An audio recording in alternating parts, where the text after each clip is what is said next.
Hey, everybody, thanks for coming back. Me and Guy are still sitting here cooking. Guy, what do you got? And let's talk about lunch in general before you get going. I mean, lunch for me at school, I went down the line. I had the fried fish. I had the fried chicken. I always tried to get the mac and cheese and stuff. And even back then. I don't know what school you got to go to. Well, that's the school I was mac at. and cheese and fried chicken. And it was good. But even at that age, 16, 17, 18, man, the class after lunch, we all know that thing we call the food buzz. The class, 2 classes after lunch, the afternoon is long because you're dozing back there. Now, I've learned as I've gotten older, it's from too much of the fried stuff or too much of the wrong kind of bread. Really, what I think you need to do is you need to go lean and mean at lunch, like chicken. Fish, chicken, great choices. Yep. Anytime you do it fried, you know what we're doing with frying it? Is we're taking everything good out of it and we're filling it full of a bunch of moisture, but it's oil. It's Right. some type of a fat moisture, and we don't need that. So chicken sandwich. Now, how do you make a chicken sandwich? Well, if you have a nonstick pan, that'll work great. What oil you got there? This is canola oil, and we've got about a tablespoon of oil right there, okay? Now, if you notice, I got a cutting board on top of a cutting board, and why did I do this? Because there's a contamination issue. Proteins, beef, chicken, shrimp, pork, all of these in their raw state have a chance to cross-contaminate. So if that raw chicken touches the same area that cheese is, and we'll eat that cheese raw, then we have a cross-contamination. You might as well just eat the piece of raw chicken.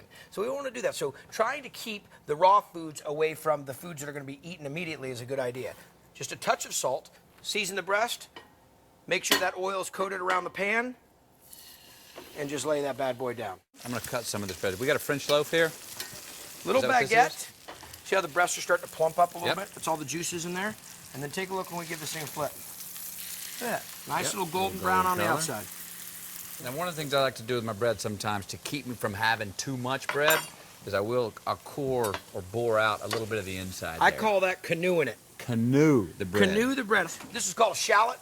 Shallot's kind of, people think it's like a cross between an onion and garlic. It's not a real powerful onion, but not real hot like an onion, a little bit on the sweeter side. So I'm just going to take a little bit of shallot. If you don't have shallot, onion like this will work fine, a little bit of garlic. Matter of fact, you don't have to add anything to this. This chicken breast has so much great flavor in itself, and I'll show you a couple more little techniques, that if you don't have it, don't worry about it. We're just throwing this in here because we do have it. There's so much stuff we got in our fridge, man.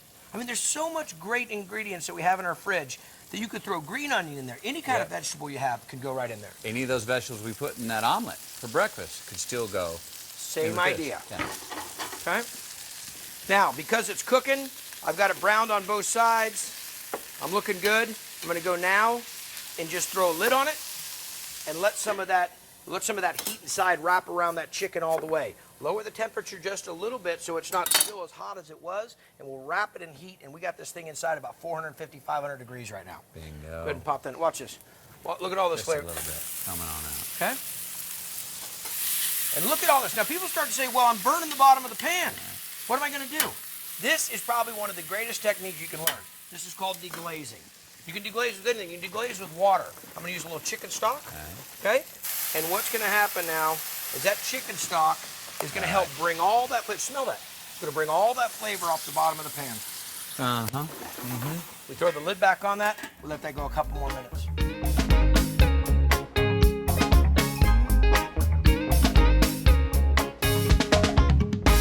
Most people be sitting here right now and say, all right, they got the chicken going, they got the onions going.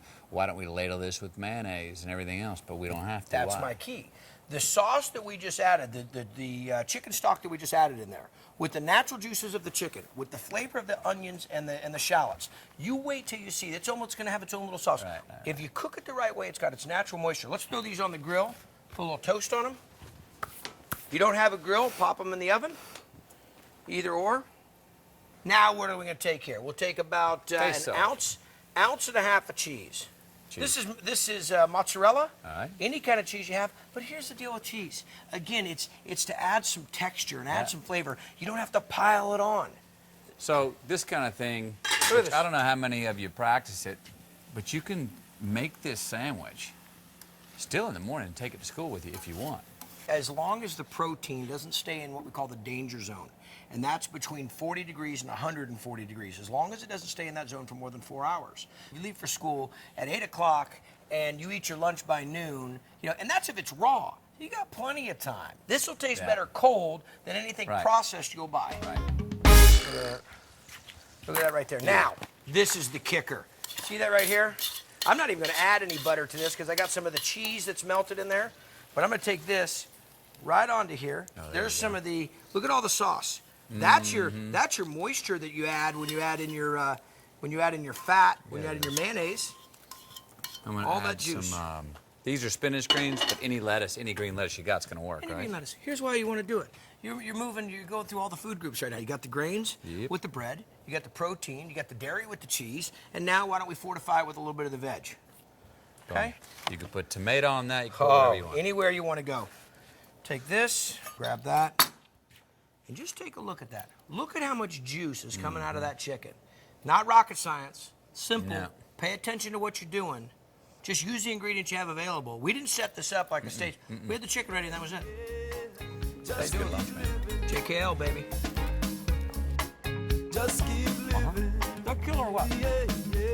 Most people think of chicken breast as being a very boring, nothing but Tell me healthy that's source. more. Out of bounds, man. I think the stuff making the sauce like that takes the place of the lube, which would be mayonnaise or something, is really key too. You know what? The chicken's got the natural moisture. If you don't cook, you don't overcook it. You don't have to fry it. It's the worst thing you can do to it. And then you get the natural moisture that's coming out of the spinach or the lettuce itself. And then you add a little bit of chicken stock. That's au naturel right there, brother. Thank you, Bob.